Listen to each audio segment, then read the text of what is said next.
Hello, everyone, and welcome. Thank you for joining us today. I'm Donna Rice, the Chief Operating Officer of Diabetes Sisters, and I'm so glad you're here for our Expert Series webinar, Eating Well, Living Well, Sustainable Weight Strategies for Diabetes.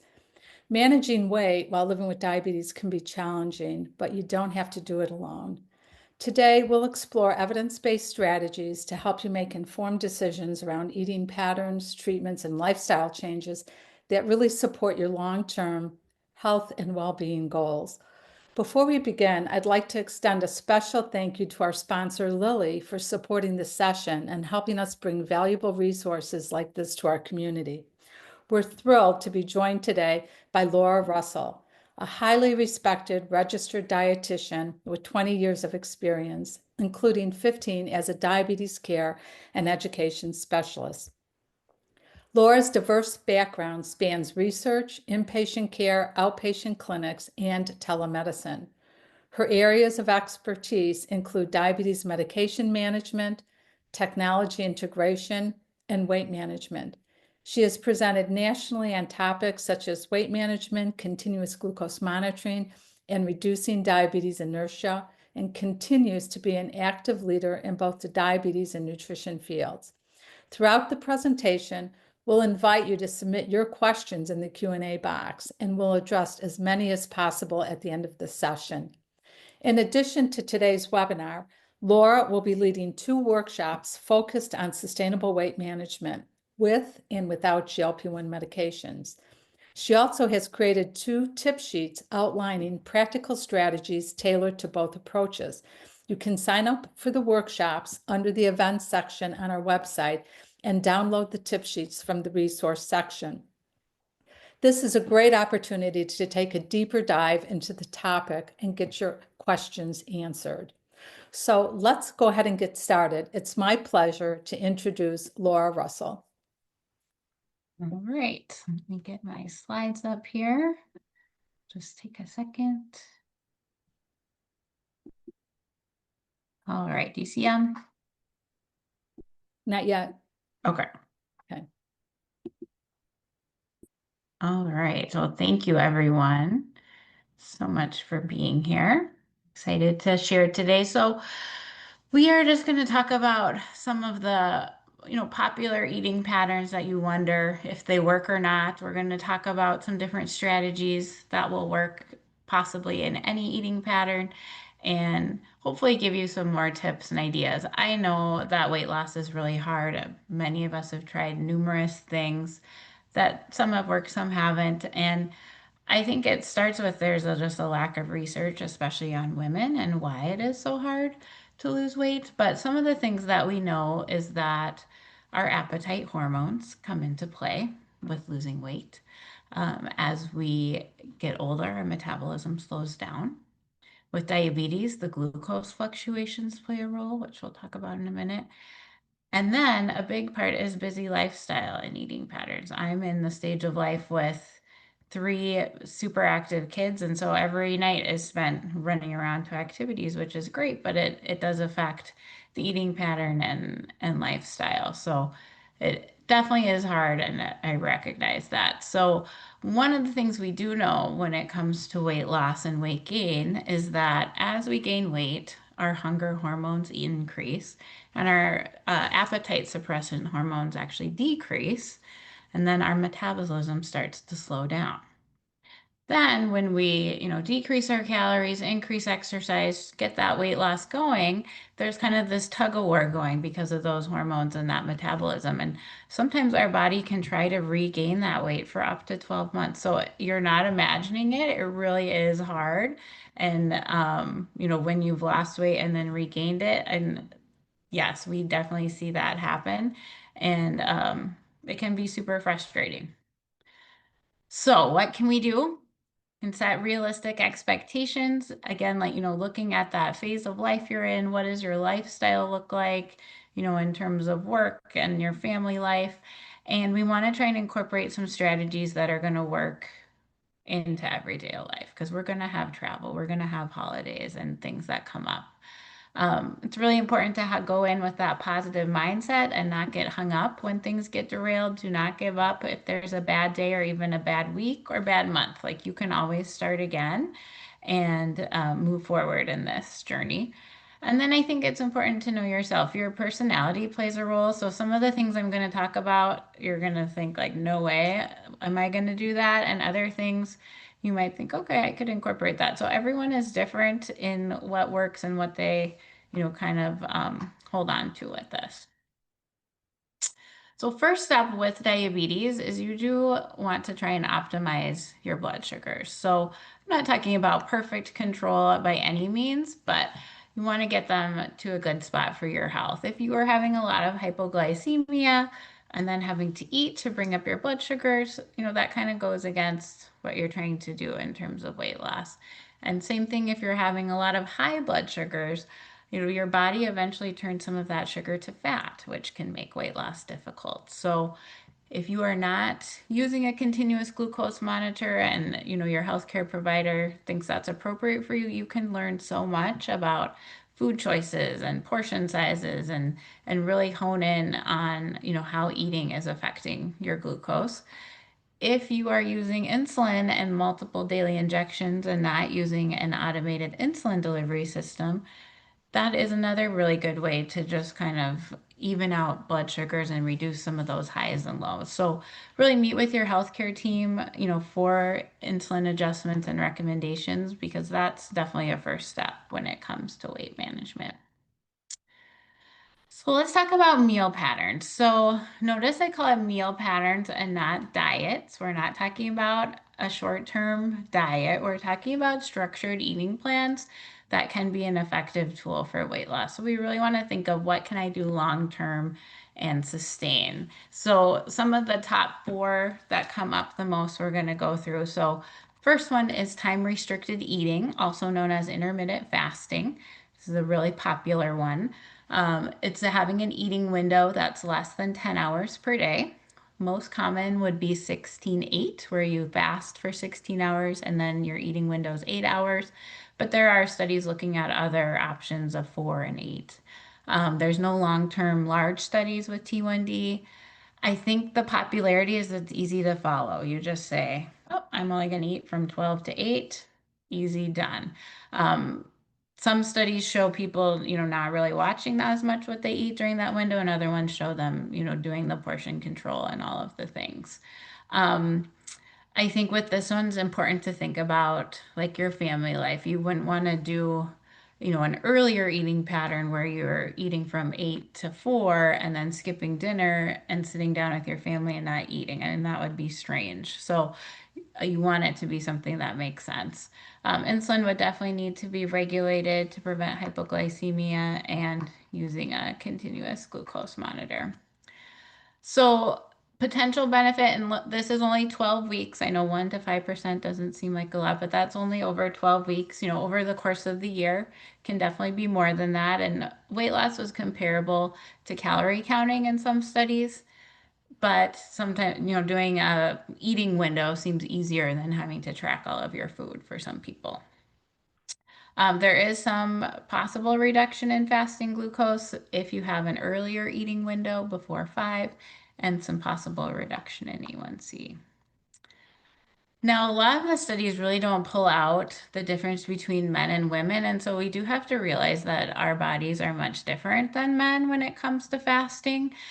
They are more likely to have greater weight loss doing this than women. Our body and stress hormone levels tend to rise with prolonged fasting. So, that going till noon to eat may not be the best option for us. Insulin sensitivity is going to fluctuate because of our hormone cycles. So menstruation is going to play a big role. It makes us more insulin resistant. And so we're just not always going to see the benefits of this throughout the course of our cycle each month. So just something to watch. I know this does work for some people, but if it's not, this could be why that our hormone fluctuation just sometimes does not work with fasting very well. Okay, so what about keto and low carb? I know someone mentioned keto was not a good plan for them. So keto is less than 50 grams of carb per day. Low carb is 50 to 130, and then moderate would be over that. So keto, no long, large-term studies. You do lose weight with it. That is not debated. You lose weight because your glucose spikes are reduced and variability, reducing your daily insulin needs, and your appetite is greatly reduced because you're having a lot of fat. Concerns with that is there is a high risk of DKA. It's a little different than the DKA from high blood sugar. This is a euglycemic DKA, just because you're having ketones produced, nutritional ketones, and then sometimes also some ketones from lack of insulin because people are cutting back their insulin too much. Definitely increased risk of hypoglycemia. To me, the biggest concern is cardiovascular with that high fat intake and just creating more plaque in your arteries and veins. Increased risk of nutrient deficiency. You're missing a lot of food groups. It really needs to be under close medical supervision, and we really don't know long-term effects. So, to me, it's just not the most sustainable. I know there are people that have sustained it for a long time, but I think they're pretty few and far between.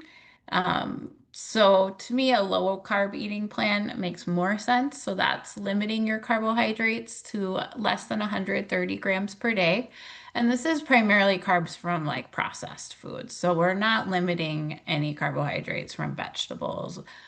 We really want to fill up on those protein and vegetables. And the idea is not to be starving with this. So hopefully it allows for a little more balanced and normal eating pattern. You're naturally reducing calories because you're reducing carbohydrates.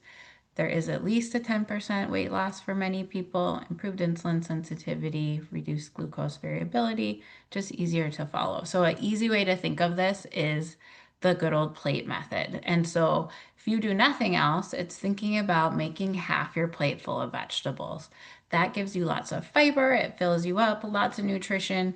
Um, and then next, you'd have your protein. Women need a good amount of protein. We need at least the palm of our hand at each meal, if not a little bit more. And then your starch would be about your fist or less. And so this is kind of what this would look like in practice. So to me, a little bit more sustainable. It's really planning, for those extra vegetables and rearranging your plate a little bit. So similar to, getting those half plate of vegetables would then be moving to plant-based eating. This has had a lot of research the past few years. It comes up all the time in studies. Definitely can be effective for weight loss. And notice it's called plant-based, not vegetarian diet. Vegetarian diet can still have, French fries and chips and lots of processed foods in it. So this is vegetarian, but it's plant-based. It's not having all the processed foods. It's really focusing on only eating foods that come from the ground or trees that are in plants. So very beneficial for heart health, cancer prevention, inflammation, great for blood sugars.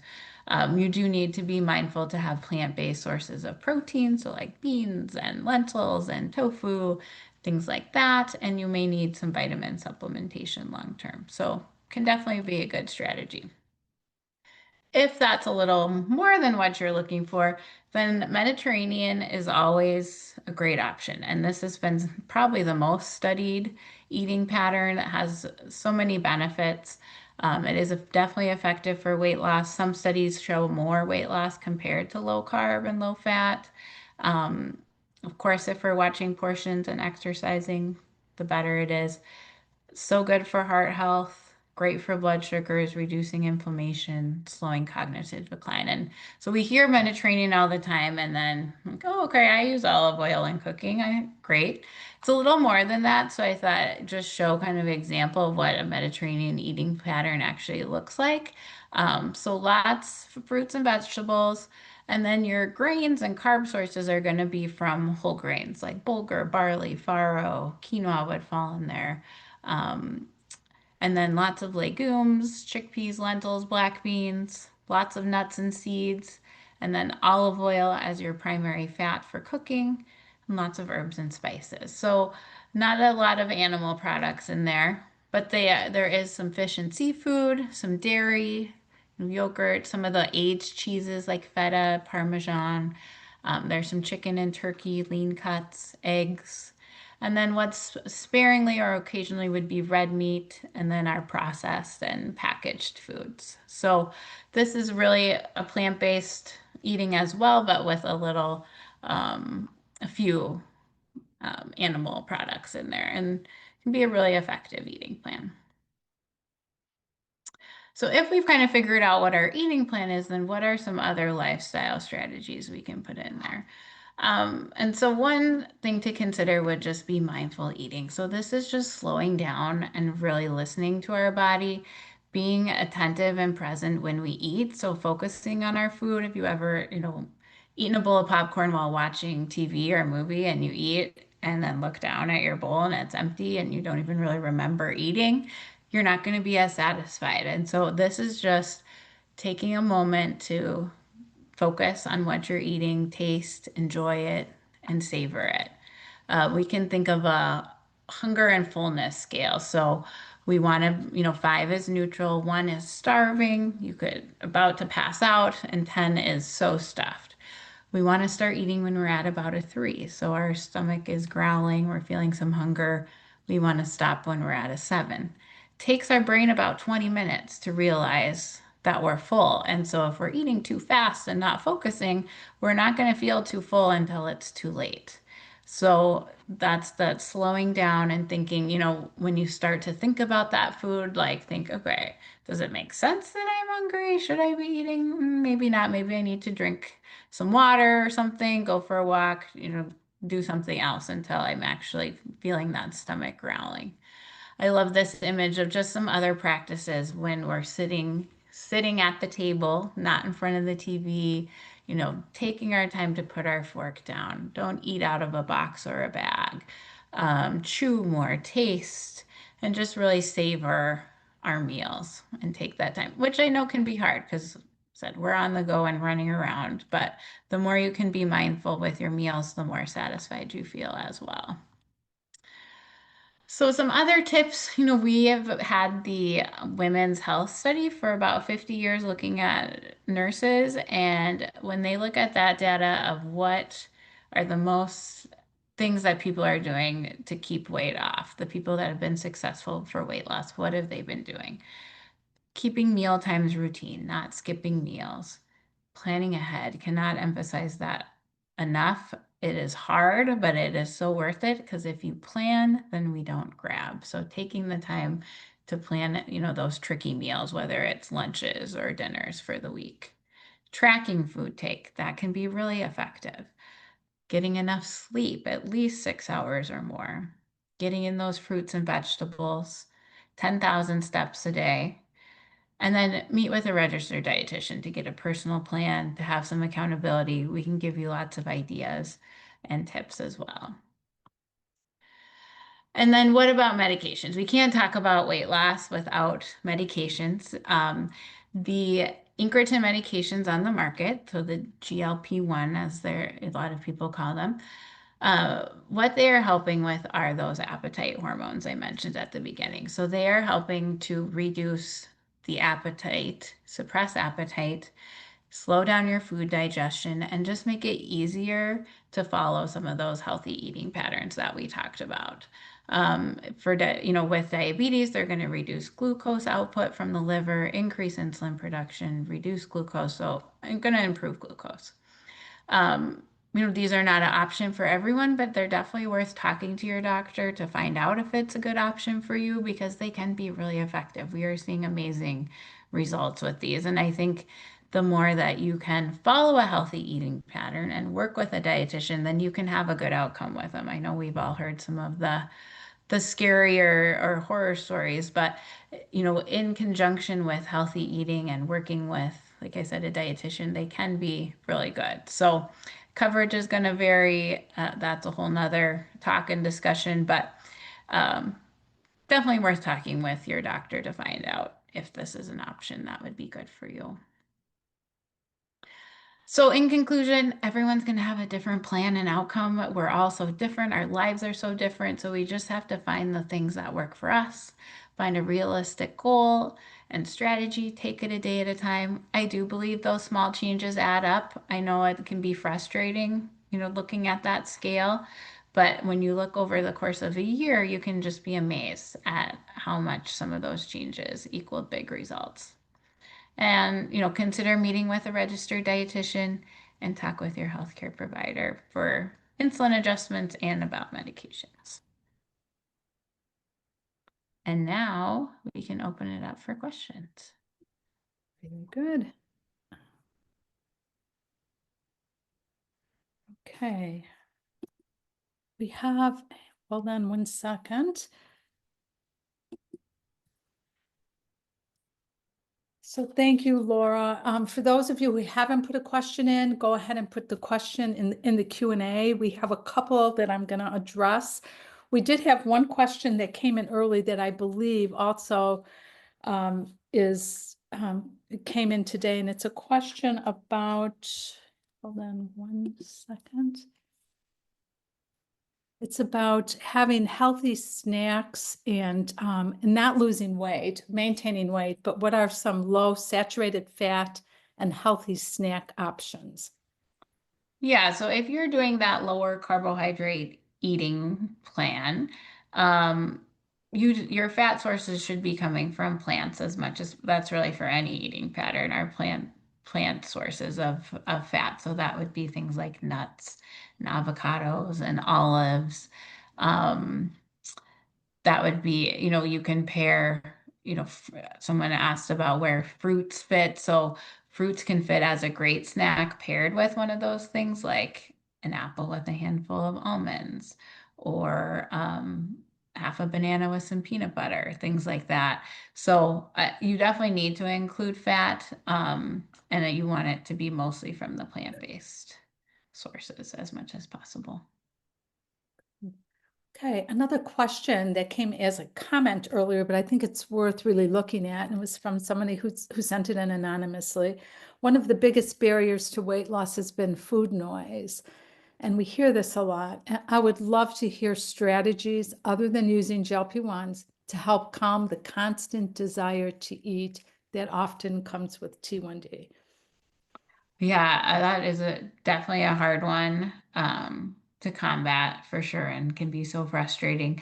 I think that's some of where you want to make sure you're eating those balanced meals that are high in protein and fiber so that you stay full longer. If you are getting 20 to 30 grams of protein at a meal, that's going to stick with you a long time. We also need to be getting about 25 grams of fiber in a day. That's a lot. Fiber also helps keep you full. So some of it is filling up on those foods that are going to keep you full longer. And then the other part is a mental battle of, like I said, that hunger scale. Like, does it make sense that I should be hungry or wanting to eat right now? If not, let's do something else instead. Let's go for a walk. Let's call a friend. Let's drink some water. I have found electrolytes a lot of times help because we think that we're hungry, but we're really just dehydrated and thirsty. So, yeah, half of it's mental, half of it is food choices, I would say. What about frequent meals? How does that fit in with diabetes, Laura? Yeah, that can be a strategy. Some people do better eating small meals. So I would say, 30 grams of carb or less and kind of having a protein and carb together and kind of doing that every couple hours instead. And that can be fine. Other people are like, nope, I will eat too much if I do that. So it really depends on you and what your treatment plan is for diabetes as well, too, and the medications you take. Good. Another question from Stephanie. What to eat at night so the blood sugar doesn't plummet during the night?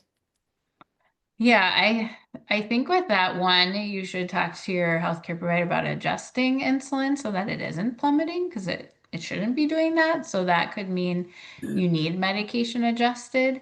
Um, Otherwise, having a good protein source with a little bit of carbohydrate, can be good, like, some Greek yogurt, um, crackers and cheese apple with peanut butter. Again, you want some protein to kind of sustain you through the night and then a little carbohydrate. But I would also see about getting medicine adjusted.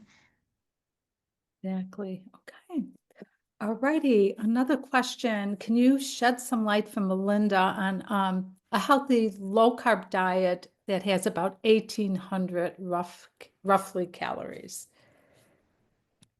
Yeah, so I think that would kind of fall into that low carb, lower carb eating pattern I talked about where you're, using that plate method, get good amounts of protein and vegetables, and then it's about 30 to 45 grams of carb at a meal. I always think of like fist size. So about that amount, 3 times a day, and that would kind of fall into that 1,800 calories. And then I think fruit with a protein works great as snacks. And then on the same line is, can you kind of define like healthy carbs? Like, Yeah, so healthy carbs would be really those things that come from plants. So things I think fruit is healthy. Yes, it has sugar, but it's definitely good for us. We need to include it. There's some carb in vegetables.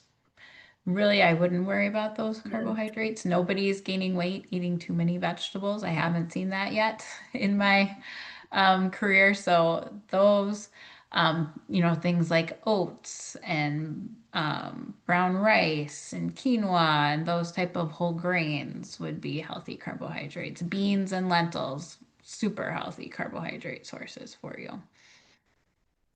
good, good. Another question on fats. When we talk about protein, how and the risk of saturated fats versus unsaturated fats and examples of each. Yeah, so highest saturated fat proteins would be, of course, our red meats or, higher fat meats like bacon and sausages and some of those processed meats. Lower saturated fat meats would be for sure fish, very low in saturated fat, and then your lean chicken and lean turkey. Other sources of protein that are not going to have any saturated fat would be like beans, tofu, some of those plant sources. Nice. Okay. All righty. Another question. How do you define a normal weight? Is it based solely on BMI? Yeah, that's a good question. When I talk with people, I mean, yes, we have BMI. That's kind of what is used in the medical field. When I talk to people, I talk about, what is normal for you? What did you weigh, before you had kids or, maybe younger in your 20s? What is a realistic weight for you? What's your family's body size like? Some of that's all going to play a role. It doesn't necessarily have to be that BMI number. I think now too, we're really looking at body composition, how much of that is fat versus muscle, and doing some of those body analysis scales can be a really good way to see, health not based on BMI. Okay. All righty. And then somebody wrote in, they do not like to cook, like so many people, right?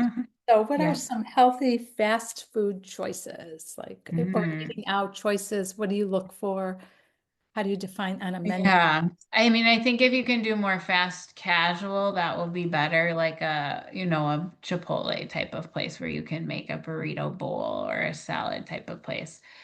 Um, Otherwise, fast food can be really difficult. If you can, avoid things that are deep fried. So if they do have like a grilled chicken option, if you can avoid the French fries. The hard thing is you're just not going to get full because there's not that vegetable and fiber component. So if you can find, if there's a quick place that you can get that fiber vegetable component, you'll do better. Otherwise, there's some good things you can stock up on, like the Kevin's meals that are really good, lean proteins with lots of flavor that you just basically warm up at home. And then you can have, like the chopped salad kits that you could put with that. Or always recommend people have frozen vegetables on hand that you could pair, warm up easily. There's some really good options now. Air fryers are a great tool too for quick cooking and making proteins and vegetables quickly. Yeah, air fryers have really come back. I mean, I see them advertised, and a lot of information about air fryers. Okay, and then we had Another question here. I'm hesitant to take medication long term. Is it possible to lose weight and keep it off without drugs? It is. I mean, yes, there's definitely people that have done it. It's hard. Unfortunately, it seems like things in life derail us. Like you have an injury, so then you're not able to exercise as much, or a pregnancy, or these life change things that really affect it. But yes, it is possible to lose weight and keep it off. It's that's where the lifestyle comes in, that you have to think of it as like, this is how I'm living, forever. This amount of exercise and these foods. And question, how is processed food, like we know how it's defined, but how is it to incorporate into the diet? Like when you talk about processed and unprocessed or natural foods.